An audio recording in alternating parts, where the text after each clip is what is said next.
Hello. Hello.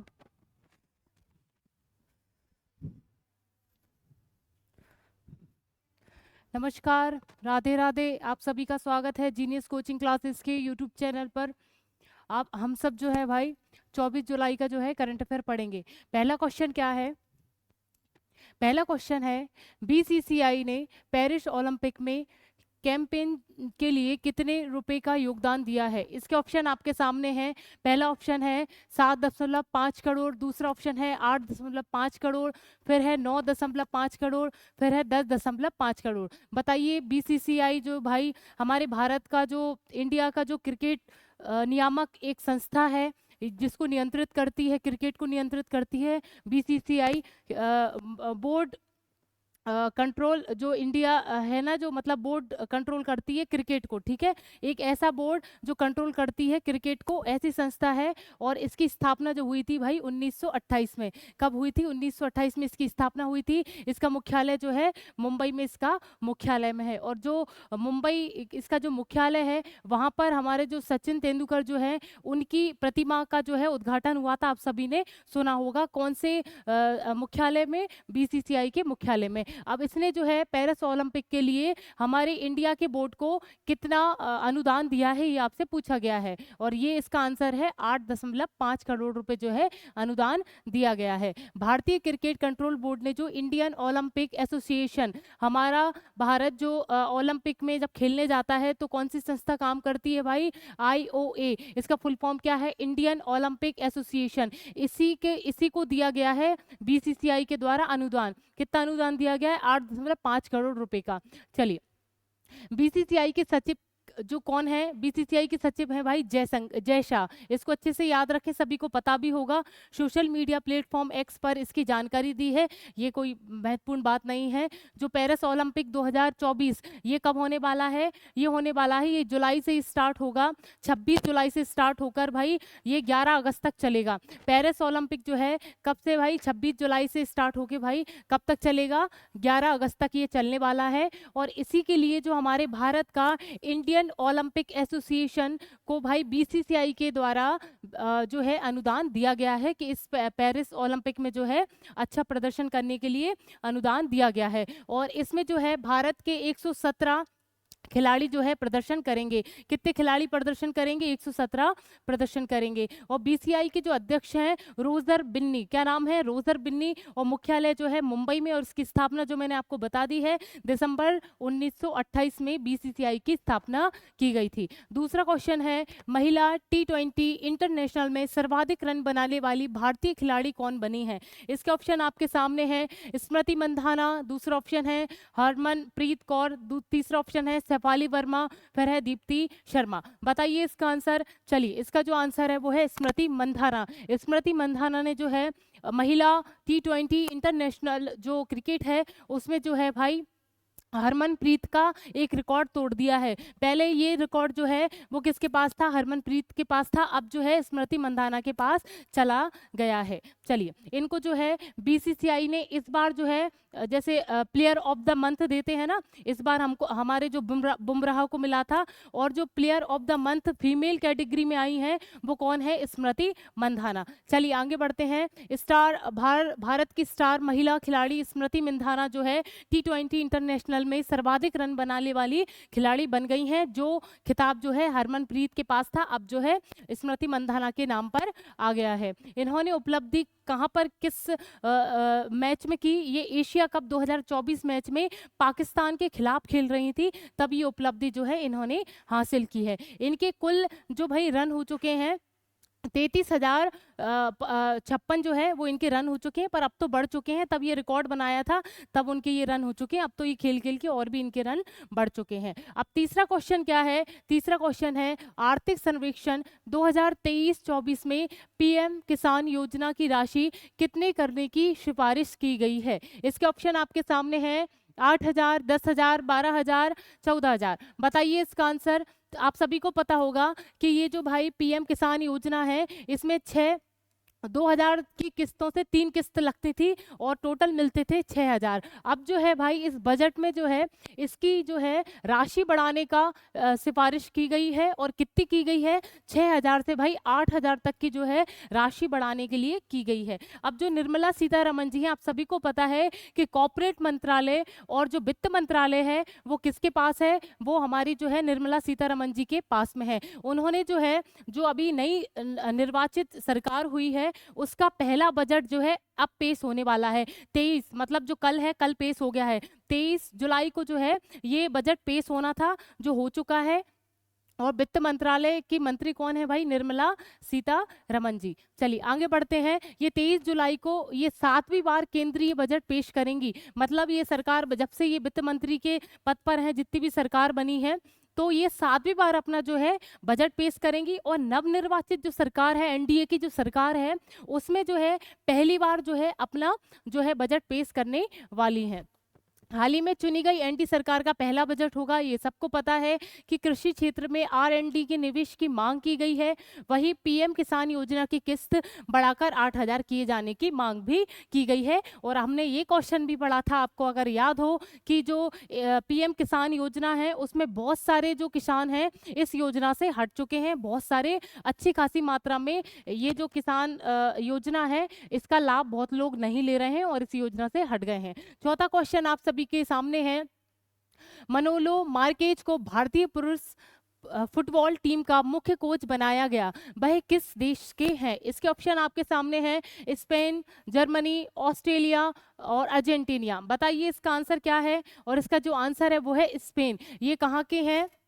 मनोलो Marquez जो है वो स्पेन से संबंधित हैं और हमारी भारतीय पुरुष फुटबॉल जो टीम है उसके कोच बनने वाले हैं। तो इस ये जो क्वेश्चन है वेरी मोस्ट क्वेश्चन है।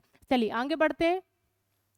तो भाई क्या है भाई, मोनोलो जो है भारतीय पुरुष फुटबॉल टीम के मुख्य कोच बनने वाले हैं। और आप सभी को पता होगा कि इंडियन सुपर लीग जो है 2024-25 के सीजन में भी अब जब ये बनने वाले हैं तो गोवा में ये कोच बने रहेंगे। इनका नाम क्या है? मोनोलो मार्केज। क्या नाम है? मोनोलो मार्केज। अच्छे से याद कर लो, रट लो इसको, क्योंकि खेल से संबंधित, कोच से संबंधित जो है आपसे लगातार क्वेश्चन पूछे जाते हैं। चलिए अब हम ये फुटबॉल की बात कर रहे हैं, तो ये जो मेंस का फुटबॉल के संबंध में वर्ल्ड कप होने वाला है वो 2026 में होने वाला है। और वुमेन्स जो वर्ल्ड कप होने वाला है फुटबॉल से संबंधित वो होने वाला है 2027 में। और जो 26 में मेंस का वर्ल्ड कप होगा, पुरुषों का जो वर्ल्ड कप होगा फुटबॉल से संबंधित, उसकी मेजबानी जो करेंगे वो यूएसए, कनाडा और मेक्सिको। और जो 27 में महिलाओं का जो फुटबॉल में वर्ल्ड कप होने वाला है उसकी मेजबानी कौन करेगा? ब्राजील। पहली बार ऐसा हो रहा है कि ब्राजील जो है मेजबानी करेगा। चलिए हम देख लेते हैं AIIF, all India football federation. अब भाई इंडिया के लेवल पे भी तो कोई काम करेगा फुटबॉल से संबंधित, तो इसका फुल फॉर्म क्या है? All India football federation. इसकी स्थापना कब हुई थी? 23 जून 1937 में जो है 1937 में इसकी स्थापना की गई थी। मुख्यालय जो दिल्ली में है और इसके जो अध्यक्ष हैं वो हैं कल्याण चौबे। क्या इसके अध्यक्ष का नाम क्या है? कल्याण चौबे जो है, हॉकी का कल्याण कर देंगे तो इससे आप याद कर सकते हैं कल्याण चौबे। पांचवा क्वेश्चन है आप सभी के सामने, हाल ही में कौन 10वें अफ्रीकी देश के रूप में संयुक्त राष्ट्र जल कन्वेंशन में शामिल हुए हैं? संयुक्त राष्ट्र जल कन्वेंशन में जो है वो शामिल हुआ है, कौन सा देश है? और आपको बताना है। पहला ऑप्शन है आपके सामने टोगो, दूसरा ऑप्शन है गेबोन, फिर तीसरा ऑप्शन है तंजानिया, फिर है आइवरी कोस्ट। बताइए इसका आंसर क्या हो सकता है? और इसका जो आंसर है वो है आइवरी कोस्ट जो है भाई 10वें अफ्रीकी देश के रूप में जो है संयुक्त राष्ट्र में जल कन्वेंशन के सदस्य के रूप में वो तैनात हो चुका है। और इसकी राजधानी क्या है? इसकी राजधानी है यामोंगशिको। फिर भाई इसकी मुद्रा का नाम क्या है? पश्चिमी अफ्रीकी CFA फ्रैंक। और देश ने जो है भाई 1960 में फ्रांस से स्वतंत्रता प्राप्त की थी। ये देश जो है फ्रांस के अधीन था और 1960 में जो है इसने फ्रांस से जो है स्वतंत्रता प्राप्त कर ली थी। और ये जन कन्वेंशन में अफ्रीकी 10वें देश के रूप में जो है संयुक्त राष्ट्र के जल कन्वेंशन में ये सदस्य बन गया है। मतलब अफ्रीका के जो है इस संगठन में 10 देश जुड़ चुके हैं। अब देखिए अगला क्वेश्चन देख लेते हैं। छठवां क्वेश्चन है, international tennis hall of fame में शामिल होने वाले पहले एशियाई खिलाड़ी कौन बने हैं? इसके ऑप्शन आपके सामने हैं। पहला है लिएंडर पेस, दूसरा है विजय अमृतराज, तीसरा ऑप्शन है पंकज आडवाणी, फिर चौथा ऑप्शन है बोथ ए एंड बी। बताइए इसका आंसर क्या है? और इसका जो आंसर है वो है बोथ ए एंड बी। तो इसका मतलब कौन कौन से हैं? लिएंडर पेस और विजय अमृतराज जो है भाई, वो international tennis hall of fame में शामिल होने वाले पहले एशियाई खिलाड़ी बन गए हैं। चलिए आगे देखते हैं। ये जो है भाई, ये दोनों व्यक्ति international tennis hall of fame में शामिल होने वाले पहले एशियाई खिलाड़ी बने हैं। और विजय अमृतराज ने जो है एकल और युगल जो कैरियर में क्रमशः 18 से 23 की आयु में शीर्ष स्थान हासिल किया है।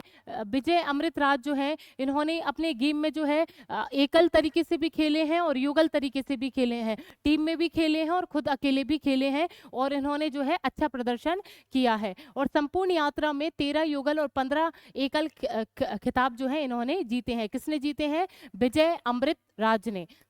लिएंडर पेस ओलंपिक इतिहास में टेनिस पदक जीतने वाले पहले एशियाई और आज तक एकमात्र भारतीय हैं। ये जो भाई इस ओलंपिक में, ये ओलंपिक के इतिहास में टेनिस पदक जीतने वाले जो हैं, ये पहले एशियाई व्यक्ति और भारत के एकमात्र व्यक्ति हैं। तो इनको तो मोस्ट इंपॉर्टेंट क्वेश्चन हो गया। लिएंडर पेस जो है भाई, टेनिस पदक जीतने वाले पहले भारतीय और एकमात्र भारतीय रहे हैं। इनका नाम क्या है? Leander pace.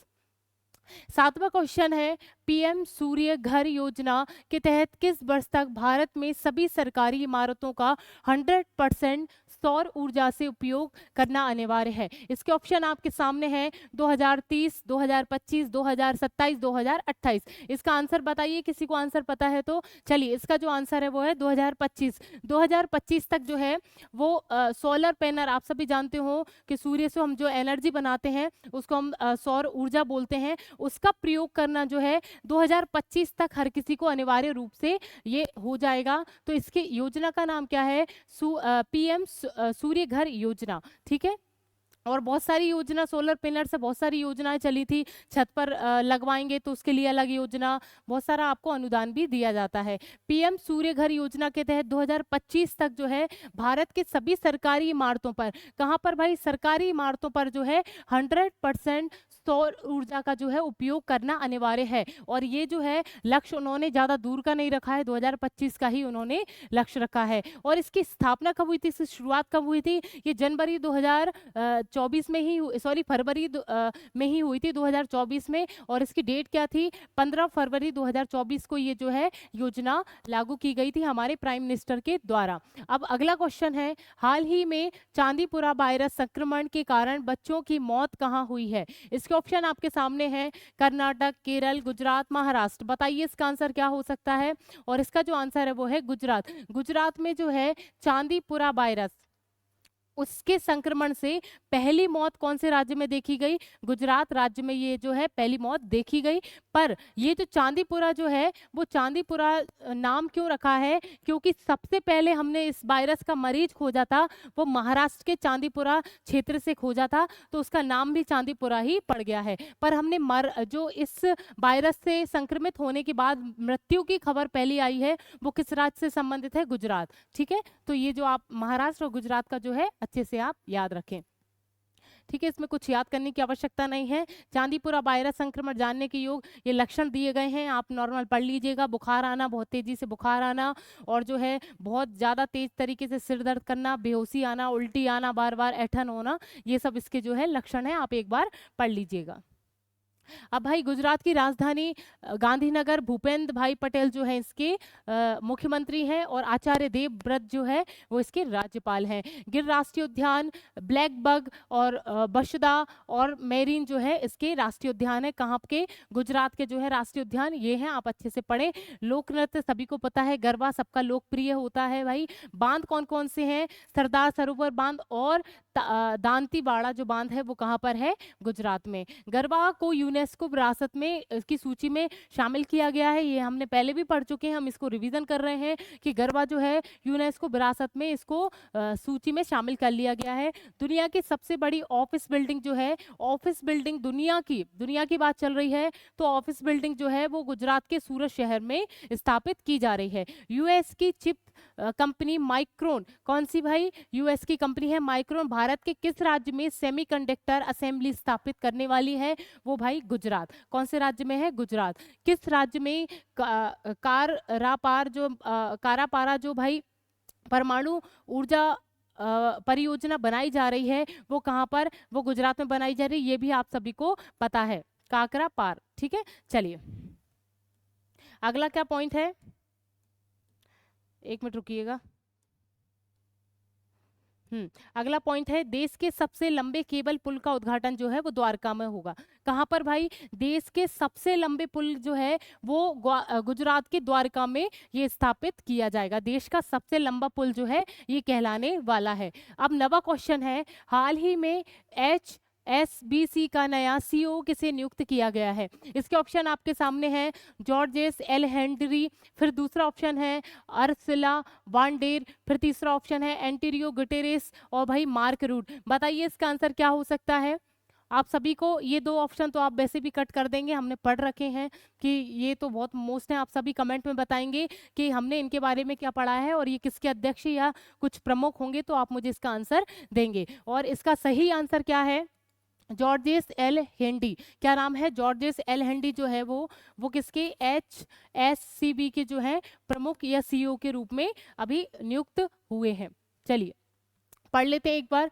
Global banking and markets के सह प्रमुख जॉर्जेस एल हेंडी जो है नोएल क्विन की जगह जो, अब किसकी जगह ली है इन्होंने? जॉर्जेस ने किसकी जगह ली है? नोएल क्वीन की जगह जो है इन्होंने ली है, और इसी के साथ जो है HCBC के जो है CEO बन चुके हैं। 8 वर्ष से भी कम समय में HSBC के तीसरे CEO एल हेंडी 2005 से बैंक के साथ हैं, और HBC जिसका मुख्यालय लंदन में है, इसका मुख्यालय कहाँ है? और लंदन में है इसका मुख्यालय। और अभी जो CEO बने हैं उनका नाम क्या है? George's L handy. चलिए, और इसके संस्थापक का नाम क्या है?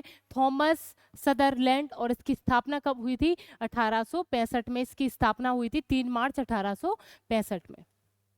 अब देखिए कुछ जो है भाई अभी नए CEO बने हैं, किसी के अध्यक्ष बने, कुछ नए नए जो पद पर बैठे हैं उनके नाम मैंने लिखे हैं, आप सभी इसको अच्छे से पढ़ें। चलिए, पेटीएम पेमेंट बैंक के अरुण बंसल को अपने नए CEO के रूप में नियुक्त किया गया है। पेटीएम जो है वो पेमेंट बैंक का अरुण बंसल को जो है CEO नया नियुक्त किया गया है। IPS राजीव कुमार को पश्चिम बंगाल का फिर से DGP जो है नियुक्त किया गया है। पश्चिम बंगाल का DGP नियुक्त किसी किया गया है? वो किया गया है राजीव कुमार को। विक्रम मित्री को जो है विदेश सचिव के रूप में पदभार ग्रहण किया है। बहुत बार पढ़ चुके हैं हम, विक्रम मित्री जो है वो विदेश सचिव के रूप में नियुक्त किए गए हैं। IPS डॉक्टर जितेंद्र को तेलंगाना का नया पुलिस महानिर्देशक नियुक्त किया गया है। तेलंगाना का पुलिस महानिर्देशक किसको नियुक्त किया गया है? जितेंद्र को। न्यूज़ चैनल्स के सबसे बड़ी संस्था NBDA के अध्यक्ष रजत शर्मा को तो आप सभी जानते होंगे। तो न्यूज़ चैनल की सबसे बड़ी संस्था कौन सी है? NBDA के अध्यक्ष कौन है? रजत शर्मा। शंकर नारायण ने सेना अस्पताल की कमान संभाली है। ठीक है, किसने? सेना अस्पताल जो होते हैं उनकी कमान किसने संभाली है? शंकर नारायण ने। मानवी मधु कश्यप बिहार में सब इंस्पेक्टर पद पर नियुक्त होने वाली पहली ट्रांसजेंडर है। ट्रांसजेंडर के जो है पहली सब इंस्पेक्टर बनने वाली बिहार में कौन? उनका नाम क्या है? इनको अच्छे से याद रखें, मानवी मधु कश्यप। अब अगला क्वेश्चन है, आलिया नीलम ने पाकिस्तान की पहली महिला जज के रूप में शपथ ली है। पाकिस्तान में पहली महिला जज के रूप में नियुक्त हुई हैं, उनका नाम क्या है? आलिया नीलम। डॉक्टर सौम्या स्वामीनाथन को क्षय रोग उन्मूलन कार्यक्रम के लिए प्रमुख सलाहकार नियुक्त किया गया है। ये जो है क्षय रोग के उन्मूलन के लिए जो है वो किसको नियुक्त किया गया है? डॉक्टर सौम्या स्वामीनाथन को। एलिसा डे एंडा माद्राजो ने है FATF की अध्यक्षता संभाली, ये हमने कल ही पढ़ा है, तो ये आपको याद होगा। डॉक्टर BN गंगाधर को राष्ट्रीय चिकित्सा आयोग के अध्यक्ष के रूप में नामित किया गया है, ये भी हमने पढ़ा है। अब इसको एक बार ऐसी नॉर्मल 3-4 बार आप पढ़ेंगे तो आपके माइंड में जो है ये चीजें फिट होने लगेंगी, और हम 1-2 बार और इसका रिवीजन कर लेंगे तो आपको याद हो जाएंगी। लास्ट क्वेश्चन है और ये आपको सभी को पता है, ये सिर्फ रिवीजन के लिए क्वेश्चन आप सभी के सामने रखा है। हाल ही में नीति आयोग का पुनर्गठन किया गया, जिसमें उपाध्यक्ष कौन है? इसके ऑप्शन आपके सामने हैं, VR सुब्रमण्यम, सुमन बेरी, राजीव कुमार और शक्तिकांत दास। बताइए इसका आंसर, सभी को पता है इसका आंसर। अध्यक्ष जो होते हैं वो हमारे प्राइम मिनिस्टर जी होते हैं, और उपाध्यक्ष जो होते हैं वो कौन है भाई? नीति आयोग के सुमन बेरी जो हैं इसके उपाध्यक्ष हैं। और इसके CEO कौन है नीति आयोग के?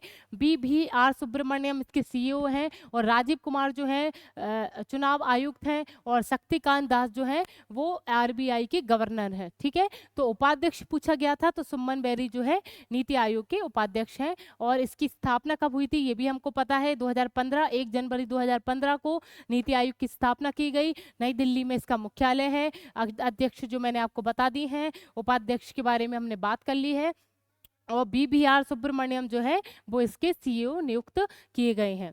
चलिए देखिए, NDA सरकार ने नीति आयोग का पुनर्गठन किया है। अभी जो सरकार बनी है दोबारा इसका पुनर्गठन किया गया है, और 4 पूर्णकालिक सदस्य और भाजपा सहयोगी सहित 15 केंद्रीय मंत्रियों को या पदेन सदस्य या विशेष आमंत्रित सदस्य बनाया गया है। कोई आवश्यकता नहीं है, बस ये याद रखें नीति आयोग का पुनर्गठन किया गया है, उपाध्यक्ष के रूप में दोबारा सुमन बेरी को ही रखा गया है। इसी के साथ जो है मैं आपसे विदाई लेती हूँ, फिर कल मिलूंगी। राधे राधे।